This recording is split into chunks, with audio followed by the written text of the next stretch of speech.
자산운용자의 삶과 증시각도기의 삶. 요즘 하루 24시간도 부족한데요.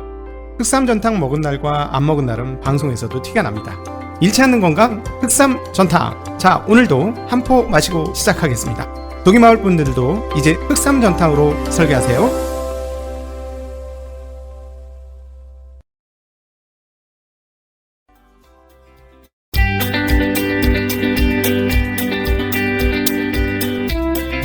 가기사는 증시각도기. 안녕하세요, 증시각도기 시청자 여러분, 투자자 여러분, 반갑습니다. 11월 8일 월요일 아침이 환하게, 아니 어슴푸레하게 밝았습니다. 네, 아직 해가 덜 떴네요. 아직 뿌연데 저는 사실은 아침 출근할 때 환한 게 좋은데 당분간 동지를 지날 때까지는 계속 어두운 흐름들이 되겠네요. 앞으로 한 두세 달은 더 이렇게 어두움이 갈 테고, 그 지나고 나면 날이 밝겠죠. 네, 이렇게 물극필반입니다. 태극의 원리죠. 어떤 에너지가 꽉 차고 나면 다른 에너지가 나오는데, 지금은 어둠의 기운이 가득 찬 한국 증시 같은 그런 흐름들입니다. 그러나 조만간에 동지는 오리라. 동지가 오고 나면 다시 낮이 길어지리라. 네, 한국 주식시장도 그렇게 되기를 바랍니다. 네, 우리 흑삼전탕, 우리 이펙스의 위씨한테 좀 보내줘야 되겠어요. 요즘에 한 2시간만 자고 막 출연하고 그런다는데, 노래 되게 굉장히 좋은데 많은 분들 이펙스 노래 들으셨는지 궁금합니다. 자, 오늘 미국 시장 정리부터 한번 시작하도록 하겠습니다. 자, 미국 시장 이번 주에 가장 중요한 것들은 무엇이 될까요? 이제 드디어 블랙아웃 기간을 넘어서서 연준 총재들의 발언들이 있습니다. 맨날 있어요. 자, 맨날. 자, 8월 8일 월요일부터 보면은 거의 대부분의 스케줄이 연준 인사 발언, 물론 이걸 이제 더 중점적으로 뽑은 스케줄이긴 하지만, 보시면 리차드 클라라다, 제롬 파월, 존 윌리엄스, 미셸 버만, 패트릭 아커, 찰스 에번스, 몇 명이야 도대체, 이런 분들의 연설들이 자리 잡고 있습니다. 네. 몇몇 회사들의 이제 실적 발표들이 있는데요. 밈 주식들이 과연 어떻게 될까요? AMC 이런 주식들의 발표가 있는데, 실적 발표. 그 다음에 9일, 이제 9일날 여기 이제 써있지는 않지만 중요한 포인트 중에 하나는 PPI 발표가 있습니다. 생산자 물가지수 발표. 이 부분이 굉장히 중요하겠죠. 그리고 역시나, 제임스 블러드, 메리 데일리, 닐 카스카리 총재 등의 발언이 또 있습니다. 그리고 10일에는 CPI 발표가 있습니다. 아주 중요하겠죠. 뻔하죠. 네, CPI 발표가 있고, 월트 디즈니, 비욘드 미트, 아디다스 등의 실적 발표도 있습니다. 11일은 채권 시장이 휴장이지만 주식 시장은 그냥 돌아가는 재앙군인의 날이고요. 12일 날에는 존 윌리엄스의 총재의 발언이 있습니다. 자, 여기서 제일 핵심적인 흐름들은 뭔가요? 발언이 많잖아요.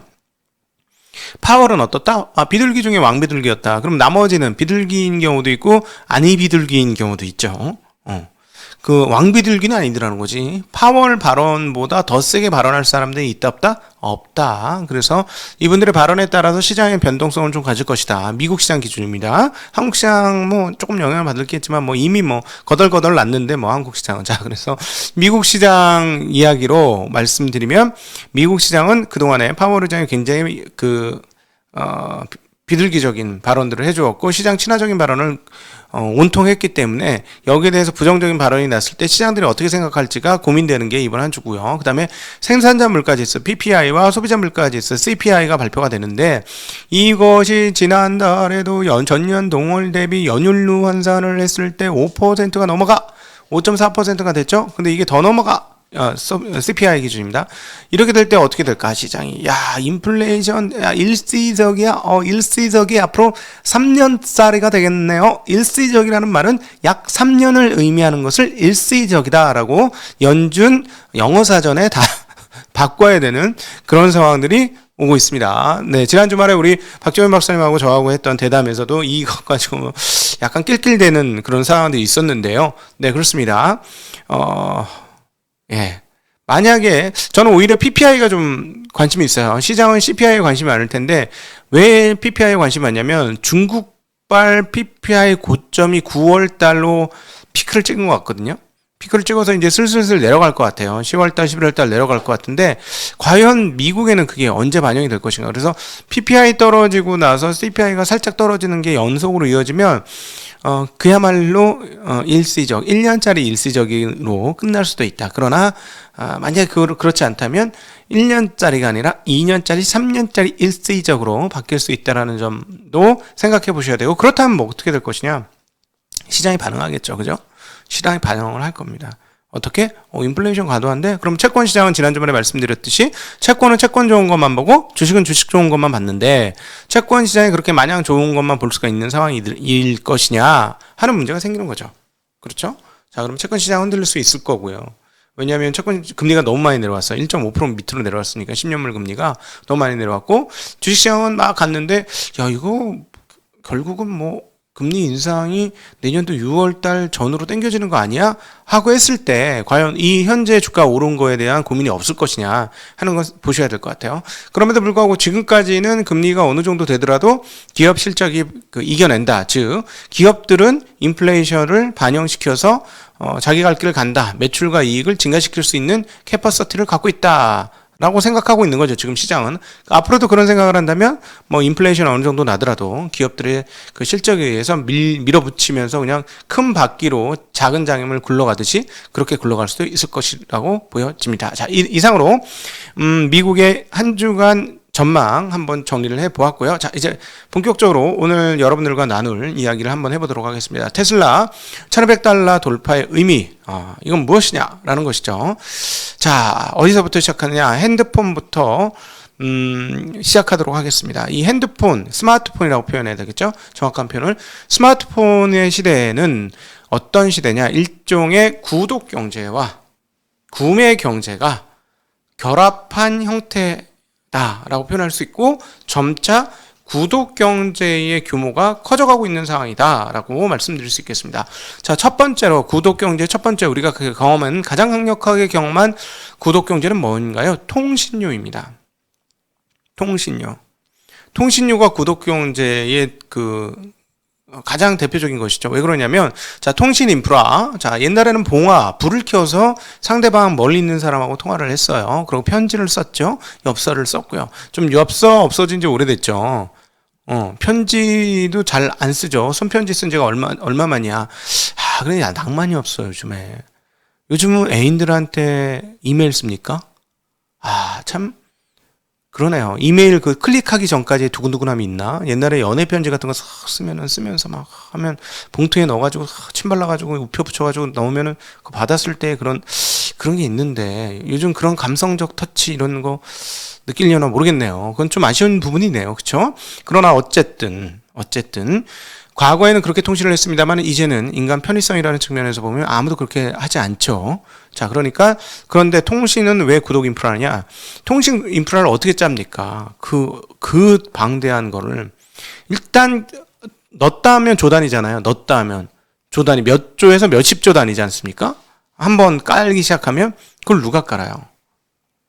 사람이 개인들이 깔 수 있습니까? 못 깔죠. 그러니까 기업들이 깔아놓고 기업과 공공 서비스가 함께 결합해서 공공 시스템이 결합해서 깔고 나서 그걸 우리는 월 납입금을 내고 분할해서 쓰고 있는 거죠. 구독이죠. 구독 경제. 그 통신의 인프라를 구독 경제로 우리는 쓰고 있습니다. 여기에 단말기 업체들이 이 인프라를 효율적으로 사용할 수 있는 디바이스를 만들었죠. 단말기 업체들이 이 디지털 디바이스를 만들어서 인프라를 활용하게 하면서 이 구독 경제와 결합을 한 구매 경제가 되어 있습니다. 그런데 이제 구매 소유 경제를 만들어내는 이 디바이스 제조업체들이 이제 슬슬 구독 경제로 넘어가고 있죠. 자신만의 소프트망을 갖추면서 앱 생태계나 이런 것들 그런 것들이 그렇고 그다음에 이 유튜브도 마찬가지 아닙니까? 이 유튜브를 구글이 잡아먹으면서 자기의 구매 소유 경제 판매자들이 구독 경제를 점차 확대하고 있는 게 지금의 상황이다라고 볼 수 있습니다. 그런데 이제 이 구독 경제의 구조에 대해서 한번 이해해 볼 필요가 있을 것 같아요. 구독 경제는 왜 이렇게 점차 강화되고 있는가 하는 것이죠. 일단 첫 번째 앞서 통신에 대해서 말씀을 드렸습니다만 인프라가 대규모화되어 있기 때문입니다. 개인들이 어떻게 만들 수 없고 접근할 수 없을 정도로 규모가 큰 인프라가 되어져 가고 있죠. 그리고 또 하나 기술의 집적화입니다.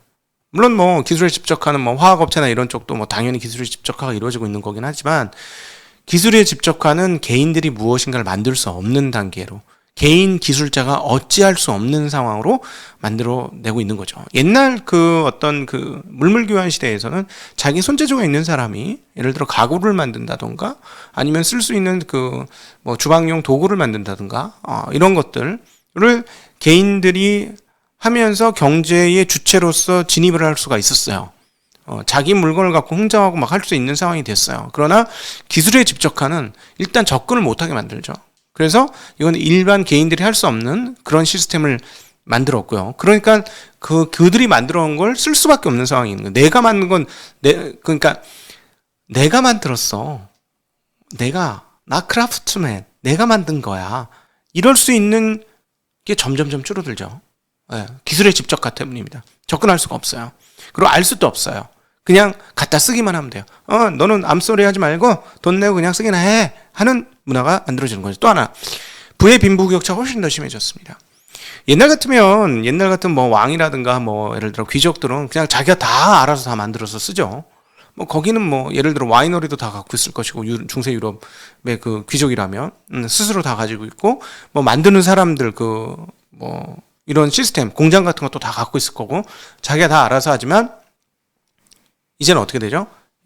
부의 빈부격차가 커지기 때문에 그렇게 하기가 조금 힘들다. 그냥 주어진 것만 써야 되는 그런 상황들이 있다라는 거. 그 다음에 소비자 수요 수준이 질적으로 굉장히 상승했습니다. 그러니까 옛날 구닥다리 제품 쓰라 그러면 씁니까? 못 쓰죠. 좋은 거 쓰다가 나쁜 거 쓰라?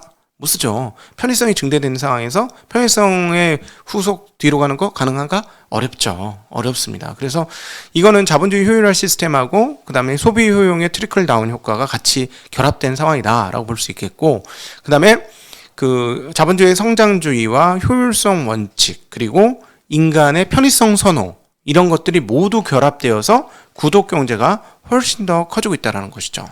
저는 그렇게 보는데 자, 다시 한번 여기서 인간이 어떤 존재고 인간의 문명이 어떤 존재인지에 대한 고민을 살짝 하고 시간이 없기 때문에 아침이니까 넘어가도록 할게요. 자, 제가 문명의 구성 두 가지 요소라고 제가 만들어서 얘기한 거 그러나 이미 옛날에 어떤 석학이 다 얘기했을 것으로 생각되는 그 인간 문명의 두 가지 요소는 뭐죠? 인간과 에너지입니다. 인간과 에너지. 근데 이 문명에서 이 문명을 발전시키는 또 요소가 있어요. 핵심 요소. 그게 뭘까요? 문명을 더 빠른 속도로 발전시키는 핵심 요소. 하나는 커뮤니티, 하나는 모빌리티입니다. 즉 이동성. 인간이 서로 이야기할 수 있음. 그래서 소위 말하는 집단지성을 끄집어낼 수 있는 그 커뮤니티와 그 다음에 어딘가 돌아다녀서 뭔가를 탐구하고 돌아다니고 뭔가를 발견하고 찾아볼 수 있고 확장할 수 있는 이 모빌리티, 이동성. 이것이 문명을 발전시키는 추가적인 핵심 요소다라고 보여져요. 그래서 기존에는 제가 항상 문명의 핵심 구성 요소는 뭡니까? 인간과 에너지입니다. 근데 이제는 커뮤니티, 모빌리티까지 조금 결합시켜서 보시면 훨씬 더 현대 문명이 잘 보이지 않을까 싶습니다. 21세기 들어서면서 이미 다 알고 계시듯이 강력한 커뮤니티 혁명이 나왔습니다. 전화기가 생겼고요. 그리고 또한 인터넷이 깔렸습니다. 인터넷이 깔리면서 이 통화가 로컬에서 글로벌로 바뀌었죠. 지역적에서 세계화로 바뀐 그런 상황이 있으면서 그러면서 이제 거대 기업이 출현한 거 아닙니까? 그 소비자가 지역적에서 세계적으로 소비자가 바뀌었으니까 그것도 어쨌든 이런 커뮤니티 혁명을 일으켰던 그 주요 주체는 뭐 전화를 기본 베이스로 했던 스마트폰, 아이폰 스마트폰 체제의 등장이 그렇게 이루어졌고요. 자, 여기까지 이루어졌는데 이제 21세기에 그 가장 큰 혁명적인 변화 중에 하나가 그런 커뮤니티 혁명이었는데 이제 21세기에 들어서 두 번째 큰 혁명들이 이루어지고 있는데 이게 바로 이동성에서 나타나고 있습니다. 이동성이 그 새로운 에너지원과 결합을 하면서 이동성의 변화가 굉장히 빠른 속도로 이루어지고 있는데 그 변화에서 또 한 번의 탈피가 같이 동시에 이루어지고 있는데 즉 이 모빌리티가 구독 경제 시스템으로 넘어가기 시작했다라는 점이죠. 이 부분이 바로 테슬라가 그 미래의 이익을 추가적으로 더 땡겨오면서 1500불을 가게 된 주요한 원인이다 이렇게 볼 수 있습니다. 왜 이렇게 말씀드리냐면 헐츠하고 아비스 렌탈 원투펀치죠. 렌트카 자동차 원투펀치가 전기차 확보를 시작을 했습니다. 그래서 지금 허츠는 2022년까지 10만 대의 테슬라 자동차를 구매하겠다라고 밝혔죠. 그리고 아비스도 전기차 구매를 확대할 것이라고 시사를 했습니다. 그런데 왜 이게 대단히 중요한 이야기냐면 렌트카 업체가 갖고 간다는 것이죠. 렌트카 업체가 전기차 그 소프트웨어를 가진 전기차를 가지고 갈 때 소프트웨어 없는 전기차 말고 소프트웨어가 있는 즉 OTA 그러니까 그 온디에어예요, 오버디에어예요, 온디에어죠. 그 공중에서 통신을 잡아서 업그레이드를 할 수 있는 우리 그러니까 스마트폰처럼 업그레이드를 할 수 있는 시스템을 가진 자동차를 갖는 것은 렌트카 업체에서 굉장히 중요합니다. 이것은 이게 이제 얼마나 그 대단한 것인지는, 써보신 분, 이제 요즘에는 이제 거기도 충분하게 잘 되어 있죠. 그 어디지? 구글의 안드로메다래 안드로이드 진영도 잘 되어 있죠. 즉, 핸드폰을 새로 사면 바로 그냥 업데이트 그 자리에서 현장에서 업데이트해서 디바이스만 갈아가지고 기존 쓰던 시스템 그대로 쓰죠. 그리고 공유 시스템도 잘 되어 있죠. 컴퓨터, 노트북, 패드, 스마트폰이 일체화되는 뭐 어디서 써도 되는.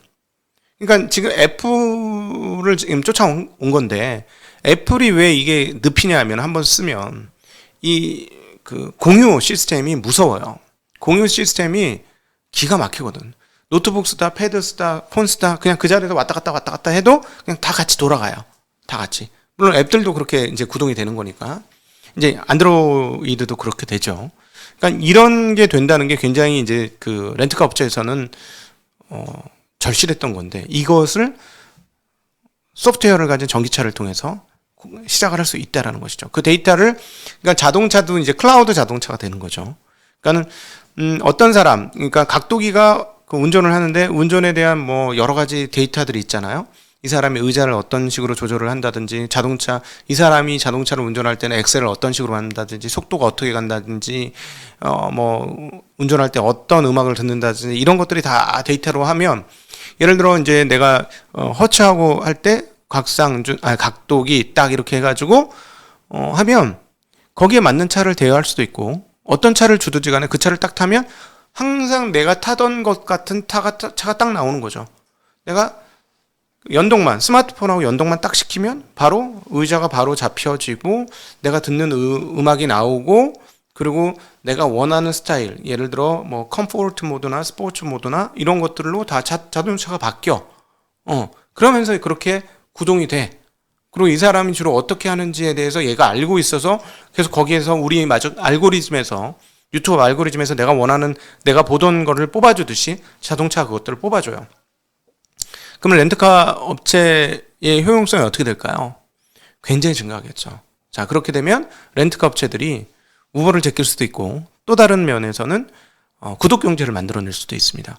뭐 세금하고 뭐 보험하고 무슨 걱정하냐. 내가 다 해줄게. 그냥 신경 쓰지 말고. 차 살려면 돈 들잖아. 월 80만 내. 다 해줄게. 좋은 차로? 바꿔줄게. 80만 내. 이렇게 되죠. 그러면 이제 계산기를 두들겨 보면 내가 사가지고 이거 한 15년 타지 않고 사고 안 나고 15년 타면은 갖고 있는 게 더 유리한데 혹시 중간에 사고가 나거나 내가 한 5년에나 한 번씩 바꾸는 게 좋아하면은 차라리 렌트카 업체에다가 차를 그 구독을 하는 게 훨씬 더 유리해질 수도 있죠. 그렇죠? 네. 이런 세상이 열리기 때문에 렌트카 업체들은 이 소프트웨어가 달린 전기차에 대한 구매 욕구가 굉장히 강력합니다. 강력할 수밖에 없을 것 같아요. 그런데 문제는 뭐냐면 지금의 현재의 문제는 생산 대수가 그렇게 안 된다는 거예요. 생산 대수가. 그러니까 이게 공급 쇼티지가 났기 때문에 이 부분도 그 테슬라 주가를 올리는 중요한 포인트가 되지 않을까라고 보여집니다. 자, 물론 이것들을 완벽한 연동, 스마트폰, 그 노트북을 쓰던 연동까지는 안 될 거예요. 이 연동과 자동차까지의 연동은 아마 애플이 만들어낼 겁니다. 그렇죠? 이미 데이터를 가지고 있으니까 이 데이터는. 그러니까 지금은 자동차 내에서 따로 돌아가는 상황들이 상당히 있을 가능성이 높고 렌트카 업체들은 이걸 가지고 새로운 마케팅과 새로운 시장을 펼칠 수 있기 때문에 굉장히 매력적이죠. 근데 문제는 뭐냐면 공급이 부족한 문제와 또 하나는 테슬라는 이걸 할 수 있어 없어? 지가 직접 할 수 있어 없어? 할 수 있죠. 할 수 있죠. 그래서 거기에서 과연 이해관계가 어떻게 될 것이냐가 되게 문제입니다. 제가 보기에는 예를 들어 그 헐츠가 달라고 하는 대로 다 줄까요? 아닐 것 같은데. 자, 그러면 이제부터는 중요한 포인트가 뭐냐면 이제부터는 이쪽에서 투자의 시계열을 열어야 되겠죠? 여기서 이제 중요한 포인트는 뭐냐면 소프트웨어 달린 전기차를 누가 빨리 많이 만들 것이냐예요. 이제부터는. 이게 이제 테슬라한테는 위협 요인이 되겠죠? 지금 일단 테슬라가 가장 앞서 있는 거는 소프트웨어가 상당히 앞서 있어요.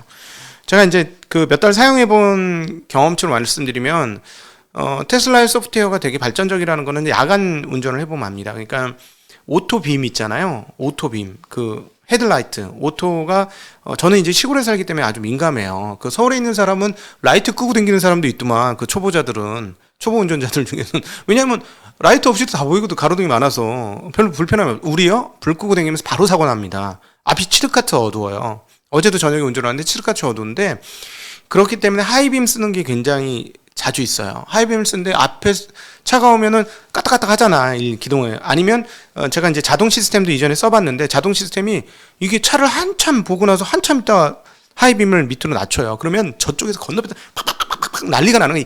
야이씨 안 내려.